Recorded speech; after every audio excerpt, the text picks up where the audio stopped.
Mapagpalang umaga. Good morning sa ating lahat. Plus 8 na. Sunday ngayon. Hi Kat, good morning.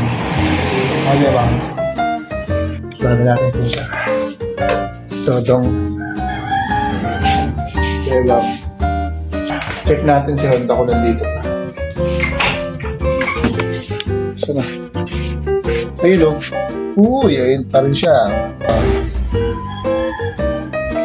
Si Honda. Yung cat na na-rescue natin. Today is... Alam mo na, hindi mainit. Maghihilamos muna tayo. Tapos, alam mo na, Tope, yung gentle sa Tome. Ay, ka muna. Uy, mas ni Bansky, di ba? Nakapangtulog. Yung bagay mga mayayaman. Meron silang mga pantulog. Dito, yan.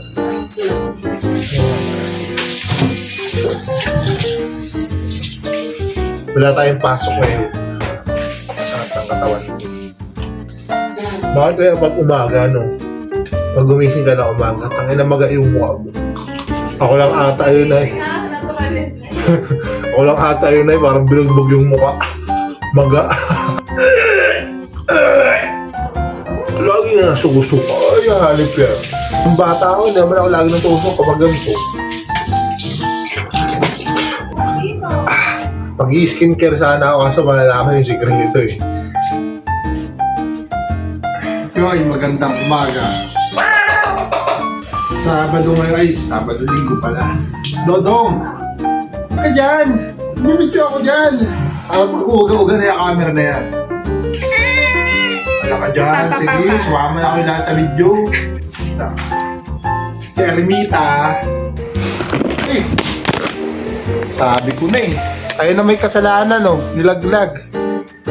Magbabasag yung cellphone. Dami kasing pusa. Eh, no? Si Dodong. Yan na may kasalanan. Nilaglag yung cellphone. Sabi na kasi, ang kulit. Ito nga pala yung tatak ko. Ayan, no? Panis, die. Alright yan. No?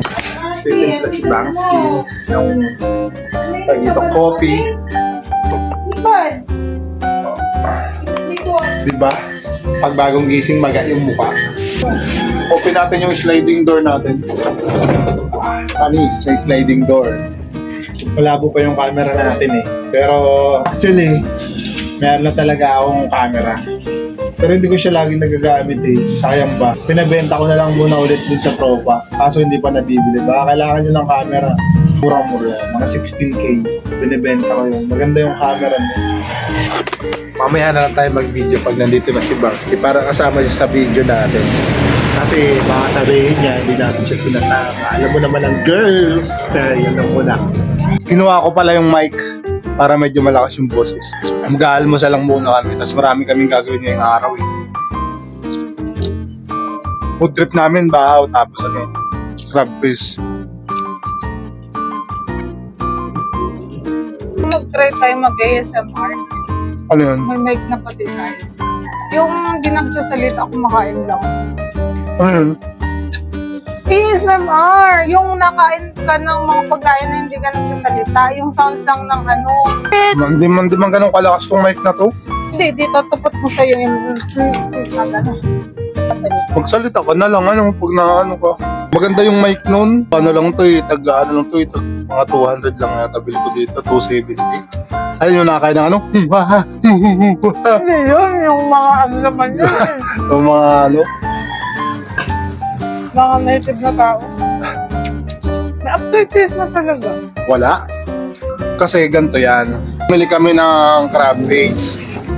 Ngayon, yung pala, kailangan pala ng crab face. Pag nabuksan mo siya, Naman siya nga. expired. dapat nakarep siya. Yun nga, nagbili nga kami ng crab face. Pag nabuksan mo na siya, ubusin mo na kaagad. Huwag mo na siyang i-imbak-imbak. Dati Kasi nga, kasi, yung nabili natin crab face, naubos agad natin ng parang isang linggo lang. inaraw-araw ba naman yung kain Hindi ng siya crab ganun face yung kasarap. nakaraan? Yung Pero- crab face na yun, sarap dun. Yung tipong talagang araw-araw mo siya. Yung crab face kasi nga nabili namin, parang hindi ko alam, 1 month na yata. So, dapat nakarep siya. Kasi nagkakaroon siya ng mga algae. Nagkakaroon siya ng mga... Ano ang tawag doon? Amag. Ha? Amag. Amag. Kaya, advice ko sa inyo, pag bibili kayo ng crab paste, that may rep kayo. Dahil pag wala kayong rep, tapos nabili kayo ng crab paste, inaamag pag nabuksan na. So, dapat tubusin nyo siya kagad. Bali, yun lang ang istorya ngayong araw. Magandang umaga. Marami tayong gagawin. Galingan natin sa buhay. Buhay.